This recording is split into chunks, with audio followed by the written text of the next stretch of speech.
नमस्कार मित्रांनो, आज आहे 8 एप्रिल आणि लपंडाव या मालिकेमध्ये आज आणि उद्या आपल्याला सगळ्यात भारी आणि धमाकेदार एपिसोड्स पाहायला मिळणार आहे. कारण कान्हा मनस्विनीचे निळे डोळे सगळ्यांसमोर आणणार आहे. सगळ्यांनी प्रोमो पाहायलाच असेल, ज्यामध्ये ही मनस्विनी हुबेहूब खऱ्या तेजस्विनी सारखी साडी घालते आणि तिच्यासारखं सेम असं लुक करते चौथी फेरी जिंकण्यासाठी. पण मित्रांनो, कान्हा असं होऊ देत नाही. गौतम कान्हाला एक हिंट देणार आहे, ज्यामुळे कान्हाला बरोबर समजतं की या मनस्विनीचे डोळे हे वेगळ्याच रंगाचे आहे. आणि आपल्याला असं वाटत होतं की सखी आणि कान्हा डीएनए टेस्ट का नाही करत सरळ सरळ. त्याचं कारण सुद्धा आज कान्हाने सांगितलंय, हे सुद्धा एका सिरियलला रोस्ट करून. तर मित्रांनो, आपण आजचा भाग सुरू करूया. त्याआधी ज्यांनी चॅनलला सबस्क्राईब नसेल केलं तर सिरियलच्या अपडेटसाठी चॅनलला सबस्क्राईब करणं गरजेचं आहे आणि व्हिडिओला लाईक पण करा, म्हणजे उद्याचा भाग तुम्हाला पहिलेच दिसणार आणि अजिबात मिस होणार नाही. आणि मित्रांनो, व्हिडिओ शेवटपर्यंत नक्की पहा. आता गौतम कान्हाला म्हणत असतो आणि ते दोघं असे एकट्यात असतात गौतमच्या रूम मध्ये. तर गौतम म्हणतो, कान्हा, तू सरकारचं गुपित शोधून काढलं, खऱ्या तेजस्विनी वहिनीला आमच्या सगळ्यांसमोर आणलं, पण आता तू अजून एक गुपित शोधून काढू शकतोस सरकारच्या विरोधात. तू थोडा विचार कर, थोडा प्रयत्न कर कान्हा. आता कान्हा म्हणतो, काय गौतम काका, तुम्ही असं का कोळ्यात बोलताय? तुम्हाला माहिती असेल तर मला डायरेक्ट सांगा ना, पण प्लीज हे असं आता कोळी वगैरे घालू नका. गौतम म्हणतो, अरे कान्हा, काही कारणामुळे मला कोळ्यातच बोलावं लागणार आहे, म्हणून मी मागच्या वेळेला सुद्धा तुला कोडं घातलं होतं. पण कान्हा, जर तू हे कोडं का सोडवलंस ना, तर तू सरकारचं उरलेलं गुपितही शोधून काढू शकणार आहे. तर आता कान्हा म्हणतो, बरं काका, मी प्रयत्न करतो, पण काहीतरी हिंट, क्ल्यू काहीतरी द्या ना.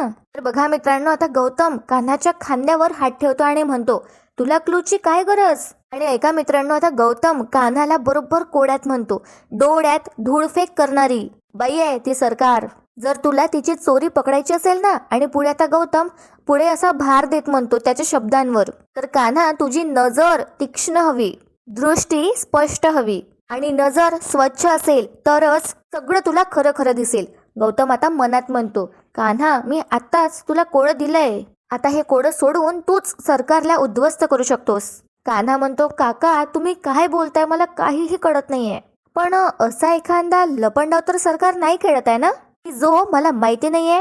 हे ऐकून आता गौतम कान्हाच्या खांद्यावर हात ठेवतो आणि इथे आता सीन शिफ्ट होतो मित्रांनो. कुल्फीच्या हाती सरकारचे लेन्स असतात. कुल्फी आता ते डब्बी उघडून बघते आणि म्हणते, हे काय आहे? मी कान्हा जिजुला दाखवून बघू का? आता तिला काहीच माहिती नसतं की ही लेन्स आहेत म्हणून. आणि मित्रांनो, आता इथे रात्र होते आणि सखी तिच्या खोलीत असते, ती प्लॅन करत असते की चौथी फेरी कोणती ठेवू म्हणून. तिने व्हाईट बोर्डवर चौथी फेरी असं लिहिलं असतं आणि क्वेश्चन मार्क काढला असतो. आणि सखी थोडीशी स्ट्रेस्ड असते, तिला काहीच सुचत नसतं की पुढे काय करावं. तितक्यात तिथे आता कान्हा येतो आणि त्याने सखीसाठी मंचाव सूप आणलं असतं. कान्हा आता सखीला म्हणतो, 1/2 मंचाव सूप इज रेडी. आता सखी खूपच खुश होते. कान्हा आता सखीला म्हणतो, त्या दिवशी मी तुम्हाला घेऊन गेलो होतो, पण आपलं मंचाव सूप राहिलंच होतं. नाही, डेटवर जाताना सुद्धा हे असं केलं मी, चूक माझीच आहे. पण काय ना, ठरवलं की प्रत्येक चूक सुधारता येतं. तर आता सखी सुद्धा कान्हाला म्हणते, ठीक आहे, केलं माफ. कारण आता तुझ्यावर रागवायचे नाही, तर हे मंचाव सूप पिणं हीच माझी प्रायोरिटी आहे. तर आता कान्हा म्हणतो, घ्या मग. सखी म्हणते, पण ड्राय नूडल्स असते ना तर आणखीच मजा आली असती. तितक्यात कान्हा त्याच्या खिशातून ड्राय नूडल्स काढतो. आता सखी म्हणते, वाव, इम्प्रेसिव्ह. खरंच कान्हा, तू कधी काय करशील ना याचा नेमच नाहीये. कान्हा सुद्धा आता स्माइल करतो आणि ड्राय नूडल्स त्या सूपमध्ये टाकू लागतो आणि दोघेही मस्त आपलं मंचाव सूप एन्जॉय करतात.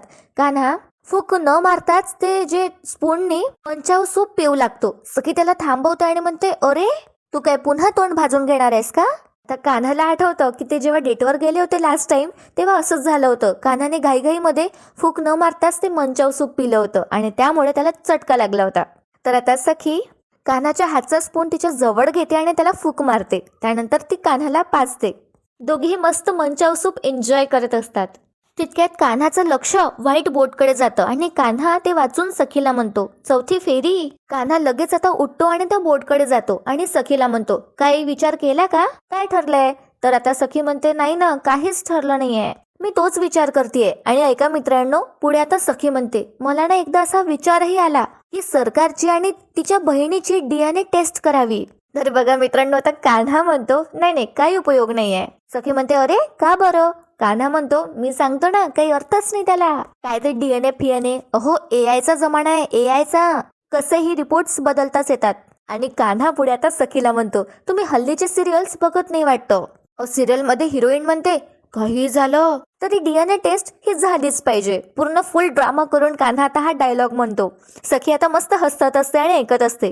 पुढे आता कान्हा म्हणतो, मग विलन येते आणि विलन अशी टाळ्या वाजवते आणि एका ताडीत सगळे रिपोर्ट्स बदलतात आणि मग ती विलन जिंकते. मग हिरोईन पुन्हा म्हणते, आता काहीतरी नवीन वेगळं केलं पाहिजे आणि मग ते वेगळं करतात. झालं.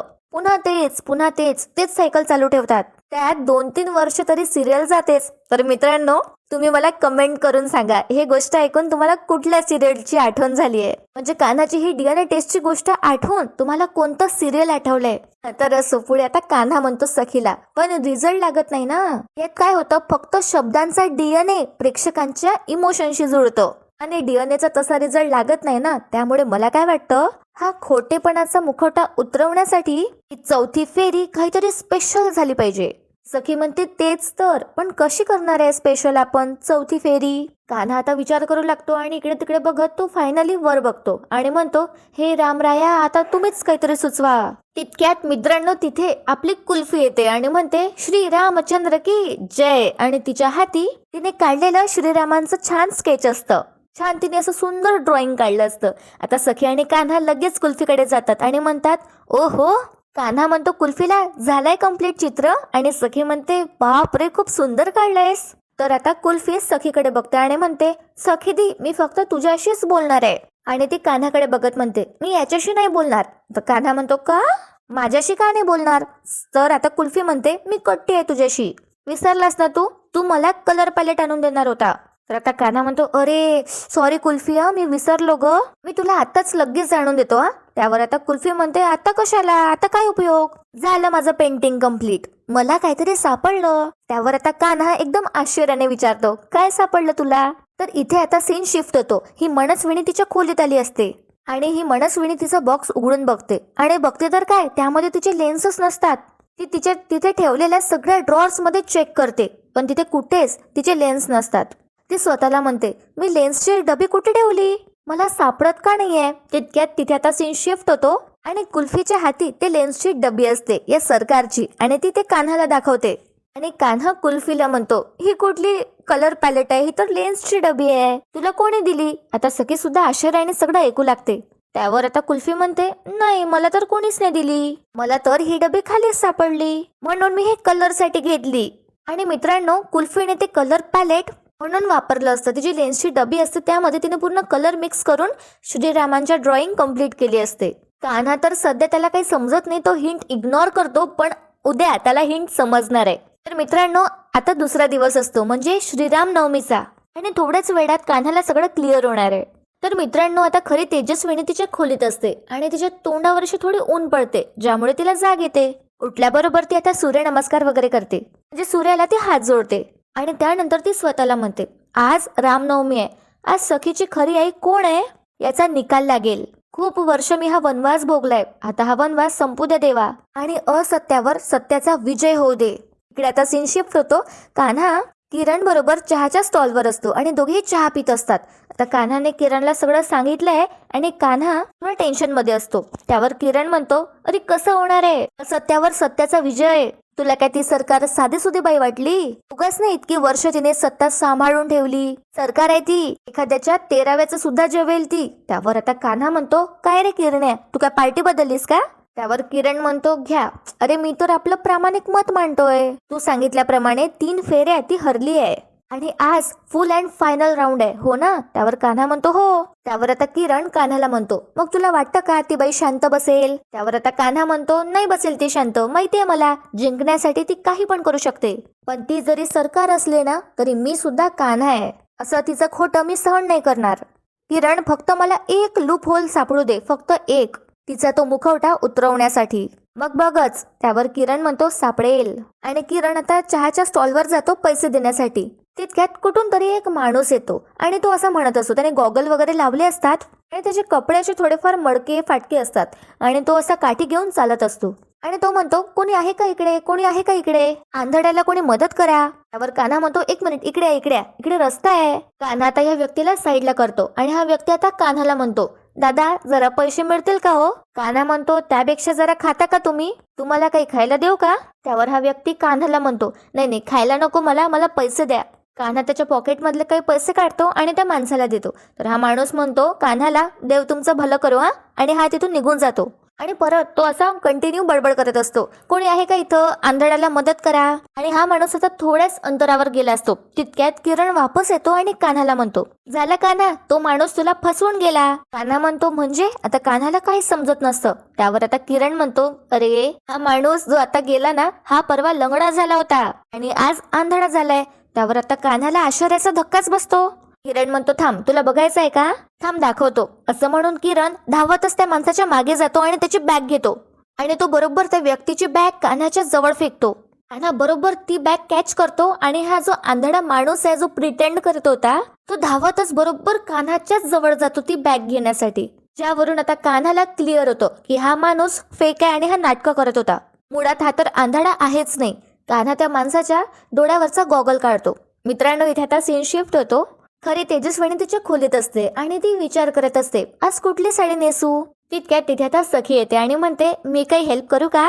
तेजस्विनी बिचारी खुश होते आणि सखीला म्हणते हो आवडेल मला, तू सांग यातली कोणती साडी नेसू मी.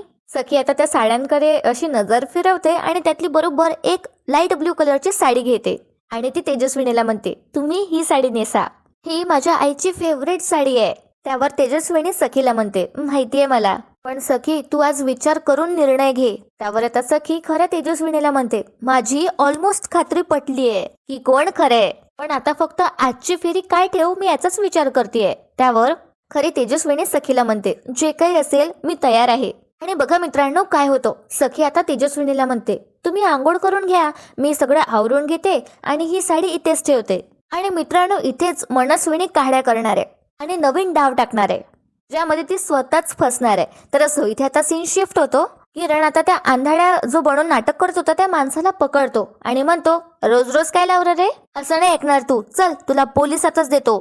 तर हा माणूस आता हातपाय जोडतो आणि म्हणतो नाही नाही नका साहेब मला पोलिसात नका देऊ. आणि तो त्याच्या खिशातला एक वॉलेट बाहेर काढतो आणि कान्हाला दाखवतो. त्यामध्ये एका लहान मुलीचा पासपोर्ट फोटो लावला असतो. तर जो व्यक्ती हा कान्हाला तो फोटो दाखवतो आणि म्हणतो हे बघा साहेब ही मुलगी किती गोंडस आहे. साहेब हिचा डोळा गेला. आणि त्यानंतर तो किरणला सुद्धा तो फोटो दाखवतो. किरण तर इग्नोरच करतो. पुढे हा व्यक्ती कान्हाला म्हणतो हिच्या उपचारासाठी माझ्याकडे पैसे नाही आहे साहेब, म्हणून मी हा मार्ग निवडलाय, मी मुद्दाम नाही करत. आता किरण या व्यक्तीला म्हणतो नाही पण तुला हवंय ते मिळवण्यासाठी असं तू खोटेपणा करशील का. त्यावर आता कान्हा बिचारा इमोशनलच असतो, तो लवकरच इमोशनल होतो आणि किरणला म्हणतो एक मिनिट किरण आपण तरी वेगळं काय करतोय म्हणा. कान्हा आता त्या व्यक्तीला म्हणतो आणि तुम्ही असं काहीतरी करू नका, एक काम करा उद्या सकाळी इथेच मला भेटा आणि सोबत तुमच्या मुलीचे सगळे रिपोर्ट्स पण इथे सकाळीच घेऊन या, मी इथेच असतो सकाळी. आणि असं आंधळ्याचं सोंग नका करू, त्यामुळे होतं काय माहितीये का, जे खरंच दिव्यांग आहे ज्यांना खरंच मदतीची गरज आहे त्या लोकांबद्दल गैरसमज होतो आणि ते लोक खोटे वाटतात. पुढे तर कान्हा म्हणतो हे घ्या तुमची थैली उद्या या. त्यावर हा व्यक्ती म्हणतो साहेब मला माफ करा, खरंच माफ करा, यापुढे मी असं नाही करणार. आणि दोघांसमोर हात जोडत हा व्यक्ती डोळे पुसत तिथून निघून जातो. आणि त्या व्यक्तीचे जे गॉगल असतात ते कान्हाकडेच राहतात. मित्रांनो कोणाकोणासोबत असा स्कॅम झालाय मला कमेंट मध्ये नक्की कळवा. माझ्यासोबत तर 2-3 वेळा असं झालंय. आपण इमोशनल होतो आणि असंच लोकांची मदत करण्यासाठी काही पैसे देऊन देतो, पण हे लोक काहीतरी भलतच करतात आपल्या पैशांनी. असो इकडे आता सीन शिफ्ट होतो. सखी तिच्या खोलीत असते आणि ती अजूनही विचारच करत असते की काय ठेवू म्हणून चौथी फेरी. तितक्यात बघा मित्रांनो आता खुर्सी की पेटी बांध लीजिए. सखीच्या खोलीमध्ये आता एक बाई येते. आता ती तेजस्विनी आहे की मनस्विनी हे आपल्याला अजून माहिती नाहीये. आणि ही बाई सखीला म्हणते मी आत येऊ का. आणि ती हुबेहूब खऱ्या तेजस्विनी सारखी दिसत असते. तर सखी म्हणते हो या ना. सेम ती खऱ्या तेजस्विनी सारखीच अशी चालत असते आणि ती सखीला म्हणते कशी दिसतीये. त्यावर सखी म्हणते अगदी माझ्या आई दिसता आहात, तुम्हाला कोणाची दृष्ट नको लागायला. असं म्हणून सखी या बाईला नजरचा टिका लावणार तितक्यात तिथे एक आणखी दुसरी बाई येते आणि ती सुद्धा सेम खरी तेजस्विनी कामत अशी दिसत असते. सेम कलरची साडी तिने नेसली असते आणि सेम लुक तिने केलं असतं. आता सखीच्या पायाखालची जमीनच सरकते, कारण आधी तिला समजायचं तरी की कोण तेजस्विनी कोण सरकार, पण आता दोघीच्या दोघी एकदम सेम. ऑफकोर्स आपल्याला सुद्धा नाही समजत की कोण खरं आहे आणि कोण खोटं. पण मित्रांनो, जी बाई आधी आली असते रूम मध्ये आणि सखी जिला नजरचा टीका लावणार असते ती खोटी असते आणि ती मनस्विनी असते. हे तिच्या एक्सप्रेशन्स वरून आपल्याला समजतं. आणि जी आता आली असते ती खरी तेजस्विनी असते. मित्रांनो, इथे आता सीन शिफ्ट होतो. कान्हा विचार करू लागतो आणि त्याच्या कानावर असे शब्द पडू लागतात, साहेब बघा ना, त्या मुलीचे डोळे गेले, माझ्या मुलीचे डोळे गेले. आणि लगेच त्याला गौतमचे शब्द आठवतात, डोळ्यात धूळफेक करणारी बाई आहे ती सरकार. तिची चोरी पकडायची असेल तर तुझी नजर तीक्ष्ण हवी. आणि मित्रांनो, कान्हाला बर्थडेच्या दिवशीचं सुद्धा आठवतं की जेव्हा मनस्विनीने गौतमला मुद्दामच म्हटलं असतं, बोल गौतम, माझ्या डोळ्यात बघून बोल. कारण तेव्हा गौतम हिच्या डोळ्यांबद्दलच सांगणार असतो पार्टीमध्येच. आणि नंतर कान्हाला काल रात्रीचीच गोष्ट आठवते की जेव्हा कुल्फीने त्याच्याकडे लेन्सची डबी आणून दिली होती. ते आपण थोड्या वेळा आधीच बघितलंय. तर आता काय होतं मित्रांनो, कान्हा इकडे तिकडे बघू लागतो आणि त्याला दिसतं की एक माणूस पेंट करत आहे. आणि आता कान्हा असं म्हणतो, सुटलं, फायनली कोडं सुटलं. कान्हा आता स्वतःला म्हणतो, गौतम काका आता कोडं सुटलंय. आणि कान्हाच्या चेहऱ्यावर एक वेगळाच कॉन्फिडन्स असतो आणि स्माइल असते. आणि बघा मित्रांनो, कान्हा लवकरच आता एक्सपोज करणार आहे या खोटारड्या मनस्विनीला. इथे आता सीन शिफ्ट होतो. ह्या दोघी सुद्धा म्हणजे तेजस्विनी मनस्विनी एकदम सेम दिसत असतात आणि ह्या खाली आल्या असतात. खाली आता घरचे सगळे असतात कान्हा सोडून. कारण आता कान्हा या खोट्या मनस्विनीसाठी काहीतरी मोठा प्लॅन करतोय आणि तिला सरप्राईज देणार आहे. तर बघा मित्रांनो, काय होतं, आता सखी मध्ये असते आणि दोघीही इकडून तिकडून असतात, तेजस्विनी आणि मनस्विनी. त्यातली आता एक बाई म्हणते, सखी तुला ही निळी साडी आठवतेय ना? अगं मला तूच सिलेक्ट करून दिली होतीस. बाळा आता अजून कसला विचार करायचाय, मीच तुझी खरी आई. आणि ही बाई सखीचा हात पकडते. सखी आता तिचा हात मागे घेते. त्यानंतर आता दुसरी म्हणते, नाही सखी, हिने माझ्यासारखी साडी नेसली, हे मुद्दाम माझ्यासारखी तयार झाली आहे, ही तेजस्विनी असू शकत नाही. आता सखी खूपच कन्फ्युज असते. ती दोघींकडे अशी एका वेळी बघत असते. खऱ्या तेजस्विनीच्या लक्षात येतं आणि ती सखीला म्हणते, मी जेव्हा आंघोळ करून बाहेर आले तेव्हा ही साडी तिथे नव्हती. हिने या मनस्विनीने ती साडी बघितली असणार आणि सेम टू सेम तशी साडी तिने मागून घेतली असणार आणि मग माझ्यासारखी ती तयार झाली आणि मग तेजस्विनी बनून तुझ्या रूम मध्ये आली ही. तर ही जी मनस्विनी आहे ही नाटकं करू लागते हे ऐकून आणि मुद्दामच म्हणते, देवा साईनाथा, अगं ताई किती खोटं बोलशील. आणि मुद्दाम रडण्याचं नाटक करते ही मनस्विनी आणि म्हणते, सखी मी दुसरी आणि तिसरी फेरी जिंकले म्हणून आता चौथ्या फेरीत ही असा डाव रचतीये. अगं तू जिंकण्यासाठी कोणत्या थराला जाणार आहे असं ती खऱ्या तेजस्विनीला सुद्धा म्हणते. आणि मित्रांनो, सगळे कन्फ्युज झाले असतात आणि आजचा भाग इथेच संपतो. उद्याच्या भागात आपण पाहणार आहोत, गौतम सखीला म्हणत असतो, अगं सखी आता अजूनच गोंधळ झालाय, कसं ठरवणार आहेस तू? खरी तेजस्विनी वहिनी कोण आहे ते? तितक्यात तिथे आता कान्हाची धमाकेदार एंट्री होते पालखी बरोबर. त्याने श्रीरामाची पालखी आणली असते आणि कान्हा दोघींनाही प्रभू श्रीरामाच्या चरणी नतमस्तक व्हायला सांगतो. आणि जशी समोर मनस्विनी येते, कान्हा तिच्या डोळ्यामध्ये गुलाल फेकतो, ज्यामुळे तिला त्रास होतो आणि तिचे लेन्स खाली पडतात. आणि ते लेन्स आता सखीच्या हाती लागतात आणि ती मनस्विनीला म्हणते, आपल्यातला लपंडाव संपलाय मनस्विनी मावशी, आज तुझी लंका मी पेटवणार. मित्रांनो, आजचा भाग मस्त होताच, पण उद्याचा भाग त्याहूनही धमाकेदार असणार आहे. कारण फायनली सखी समोर खूप मोठा खुलासा होणार आहे. तर मित्रांनो, तुम्हाला आजचा भाग कसा वाटला मला कमेंट करून नक्की कळवा. व्हिडिओला लाईक करायला विसरू नका, चॅनलला सबस्क्राईब करा आणि शेअर करा आणि बेल आयकॉन प्रेस करा, म्हणजे माझा व्हिडिओ आल्याबरोबर तुम्हाला समजेल.